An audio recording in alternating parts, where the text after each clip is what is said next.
Saatnya Anda ikuti Talk Show Indonesia Sehat persembahan Bio7.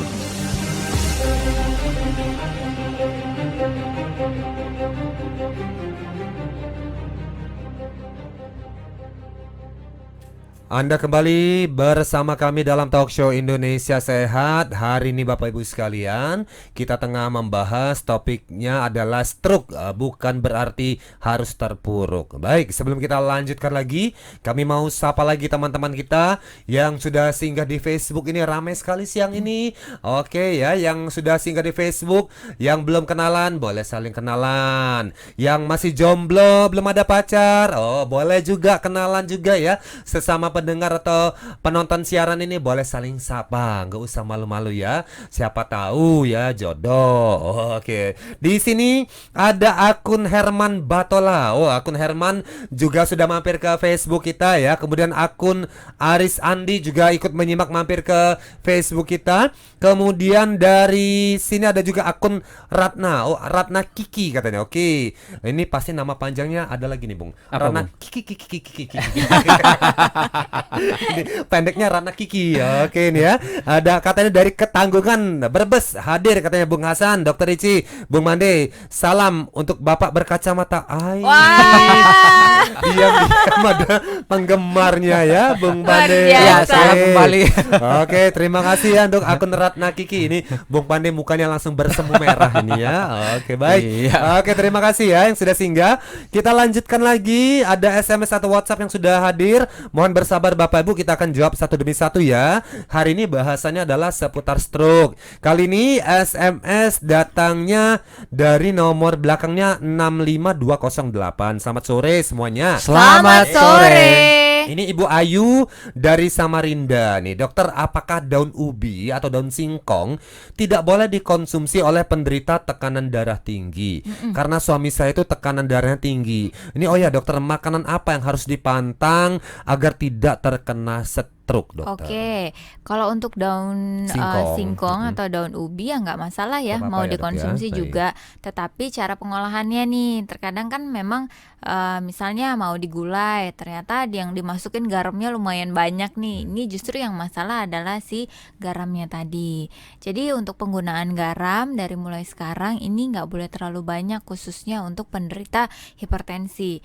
Memang sih rasanya jadi kurang enak ya, jadi lebih hambar. Apalagi kalau udah nggak pakai garam, atau misalnya garamnya hanya sedikit, atau ternyata juga pakai bumbu kaldunya sedikit, juga pasti rasanya kurang enak. Tapi ya mau nggak mau ya tetap harus kita jalanin ya, pelan-pelan lah kita rubah untuk penggunaan garamnya ini menjadi lebih sedikit. Kemudian untuk makanan-makanan yang harus kita hindari untuk pencegahan daripada terjadinya penyakit stroke ini ya, tadi kan awalnya kita udah sempat sebutkan ada dua hal. Ada stroke karena perdarahan, kemudian ada stroke karena sumbatan. Yang kita tahu untuk stroke penyumbatan ini biasanya dikarenakan oleh gabungan kolesterol jahat dan bagian-bagian atau senyawa-senyawa yang lain yang ada di dalam tubuh.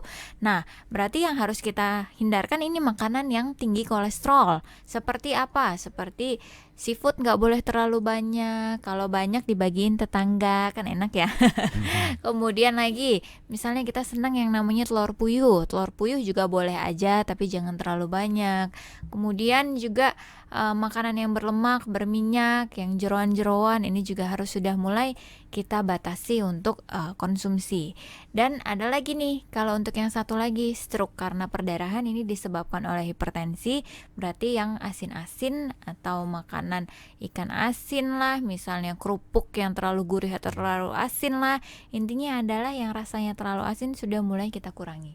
Jadi ini ada dua jenis stroke, dan ini penggolongannya beda-beda dan pantangan makanannya beda-beda, tapi kita harus tahu semua karena dua penyebab inilah yang bisa mengantarkan kita kepada penyakit stroke tadi. Jadi kalau untuk masalah makan singkong ya, rebusan daun singkong boleh ya untuk lalap-lalapan? Boleh. Gak apa-apa ya. Oke, itu tadi untuk Ibu Ayu ya di Samarinda. Lanjut lagi dokter dari nomor belakangnya 1282. Dokter, kenapa ya dok ya setiap mau baring atau bangun kepala langsung terasa pusing? Ini apakah ini gejala awal stroke, dokter? Oke, dari bangun Dari babaring mau dari bangun, bebaring dokter. bangun langsung pusing. Ini salah satu contoh di mana adanya pergerakan atau perubahan daripada posisi badan. Kan dari tiduran, kemudian langsung bangun. Ini kan ada pergerakan badan ya. Ini karena ada pergerakan badan ini juga bisa membuat tekanan darah kita tiba-tiba turun yang kita sebut dengan hipotensi ortostatik. Bukan hanya dari berbaring kemudian bangun, tapi yang tadinya dari jongkok kemudian berdiri, ini juga banyak nih orang-orang yang mengalami, aduh dokter, Sempoyongan gitu. pusing, sempoyongan, gelap. Aduh dok, nggak enak banget rasanya. Ini banyak sekali orang yang merasakan seperti ini. Dan ketika memang kita sudah merasakan seperti ini, kita bangun ya pelan-pelan, jangan langsung dihentakkan. Kemudian dibantu dengan olahraga teratur dan konsumsi herbal tetesnya setiap hari. Ini juga merupakan satu bentuk usaha kita untuk terhindar daripada hipotensi ortostatik. Oke, baik ya. Kita sapa dulu ada pendengar setia kita yang sudah lama menghilang ini dari ini dari pendengar kita di Garut ya. Assalamualaikum. Waalaikumsalam. Ini warahmatullahi wabarakatuh. ada Ujang ya, Mang Ujang dari Radio Mentari FM Garut. Apa kabar semuanya? Baik, Kang alhamdulillah. Semoga pada sehat Amin. dan Terima dalam kasih. lindungan Allah Subhanahu wa taala. Amin. Oh, amin ya. Terima kasih buat Bung Pande, Dokter Ici, Pak Hasan dan semuanya ya. Ya. Sehat terus ya Amin. ucapannya ya. Amin. Naik pohon-pohon jati, Ya. buah tomat, buah sagu, Bio7 cepat saji, obat hebat jangan ragu. Mantap. Udah siap saji, hebat berkhasiat siap saji. lagi. Nah itu. Alhamdulillah ya. Bio7 hebat, dahsyat, berkhasiat, mantap Mantap. katanya. Iya, Oke. terima Ini kasih. yang kita tunggu ya, Iya, Mang betul. Ujang ini ya, lama sekali baru nongol katanya. Oh, ini katanya agak sibuk katanya. Oh, Oh. oke ya. Ini Mang Ujang nih banyak bisnis ini Bung Iya. Pande ya. Jadi kadang-kadang lagi sibuk nggak sempat nulis pantun buat kita. Nah, Oke, ya terima pas kasih. lagi sibuk ya bikin pantun. Bikin pantun. Oke. Terima kasih Mang Ujang ya. Mudah-mudahan sehat terus di sana buat warga Garut juga. Ini ada SMS lagi dokter juga Bung Pande Ya. dari nomor belakang 5208. Dokter mau tanya dokter. Ini kakak saya bila habis marah-marah kepalanya sakit di bagian depan dan belakang, terus gemetar. Ini penyakit apa dokter ini? Apakah ini juga gejala stroke? Umurnya 55.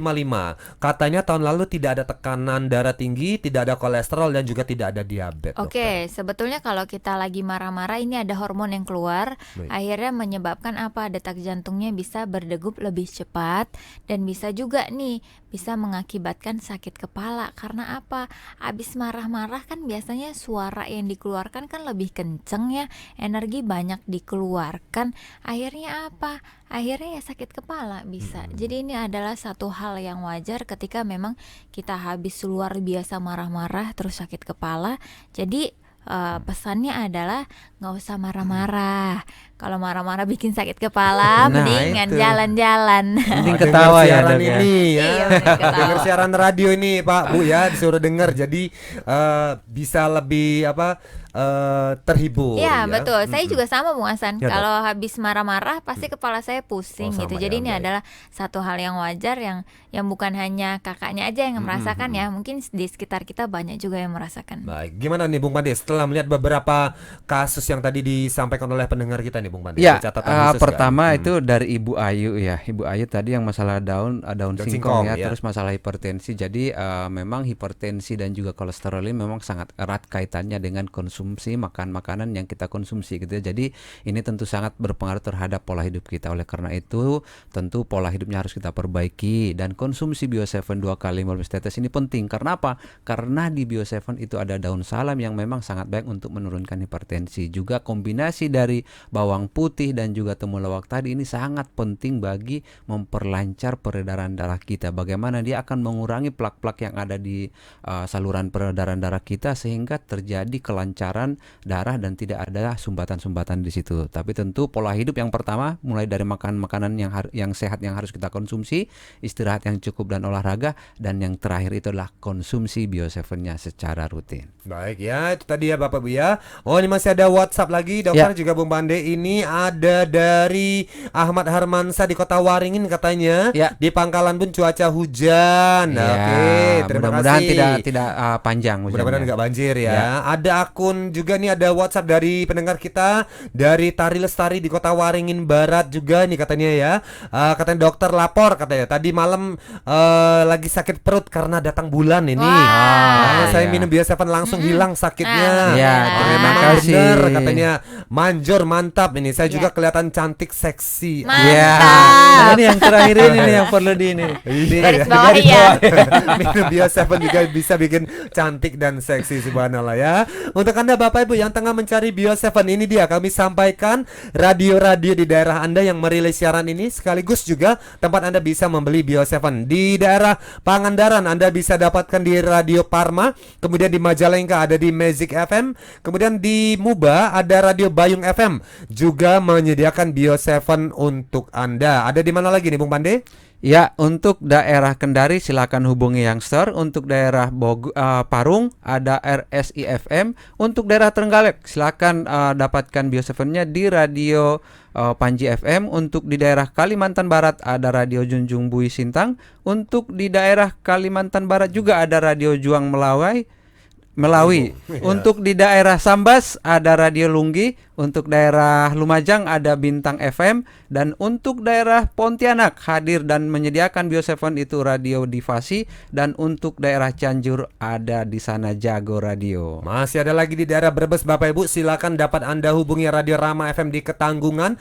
Untuk wilayah Sulawesi Selatan silakan dengan Radio El Jayabone. Ada lagi Radio Matahari di Bulukumba, Radio Nagara Sehati di Daha, kemudian Radio Ralisa FM di Batang dan Radio Bahana Suara FM di Comal Pemalang. Sementara ada lagi di daerah Lampung dengan Radio Mandala FM, Idola FM, Angkasa Biru, Etawa, SGP dan Maskara FM juga merilai menyediakan jamu tetes Bio7-nya. Sementara di Kalimantan Selatan Playhari silakan hubungi Pesona FM. Kemudian di Cirebon ada Radio Sis FM, Radio Jamas juga menyediakan Bio7 untuk Kabupaten Muara Enim, Sumatera Selatan. Ada lagi di Kuala Kapuas hadir lewat Radio Best FM. Sementara ada Radio K2 FM, Radio Sri Tanjung, Radio Kejora di Tuban dan Radio Serasi FM di Bojonegoro dan RBS FM di Bojonegoro juga menyediakan Bio7. Ada lagi di Banyuasin Sumsel lewat Betung Radio.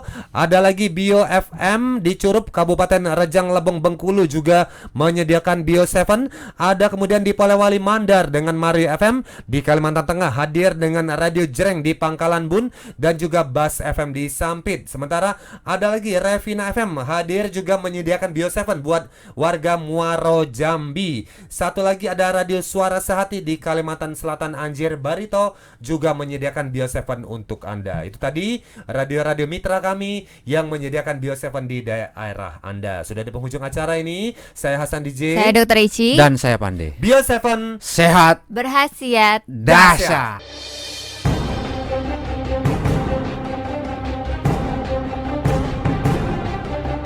Baru saja Anda ikuti Talk Show Indonesia Sehat persembahan Bio7. Sampai jumpa di Talk Show Indonesia Sehat berikutnya di radio kesayangan Anda ini.